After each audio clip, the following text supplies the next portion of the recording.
In a bid to cement his already formidable man of the people image, Jacob Rees-Mogg has shared his reasons for moving house. The prominent backbencher, who reassuringly remains the favourite for next PM, has bought a residence within a 4-minute stroll of Downing Street. The Mail on Sunday sees this as a statement of intent, this precise bit of London SW1 being to Tory leadership plotting what Billingsgate is to fish. But Rees-Mogg is not having a bit of it.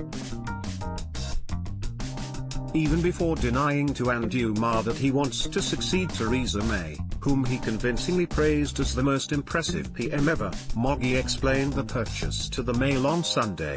"I bought it because I have 6 children," he told the paper of the £5 million, 5-storey property. "My Mayfair house has 3 bedrooms for 9 people, as if you could forget nanny, so reception rooms now have children in them. Isn't this typically the way with large brutes? You can't move 10 yards through South Shields without overhearing someone in a Poundland say, 'We'll miss the place.' Of course, but we had no choice. We thought we'd muddle through, until we had the twins. Once we had to put bairns in reception rooms, well, there was nothing for it but to buy a £5 million, 5-storey townhouse in Westminster. I mean, you can't be entertaining in the upstairs drawing room with toys all over the floor, pet, now, can you?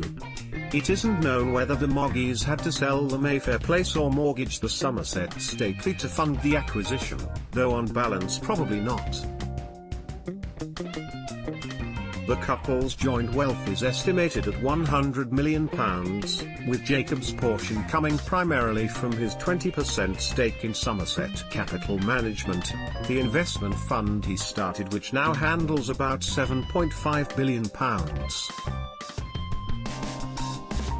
The fact that almost none of this money is invested in Britain might be a source of embarrassment to someone who expects the UK economy to flourish after Brexit. The fact that £217 million is invested in Russian companies, 2 blacklisted by the US government, others in the hands of Putin cronies, might be another. Yet, as Moggy reminded Ma, the SCM fund is legally obliged to invest only in emerging markets, so it would be a breach of fiduciary duty to invest here. Moggy isn't always as zealous about honouring financial duties. Boss man of the ultra-Brexiteer European Research Group believes the PM should renege on that agreed £40 billion divorce payment to the EU. But that's an incredibly different type of financial obligation, so we'll pass hurriedly on. Whatever SMG gets up to has nothing to do with Moggy, who told Ma he hasn't run it for years, hinting that he doesn't profit from it. You assume I make money from these investments. The clients make money. How exceedingly true that is. It's also true that he recently declared a payment of £173,000 from SMC, and that last year he was paid some £20,000 a month for 30 to 35 hours of work.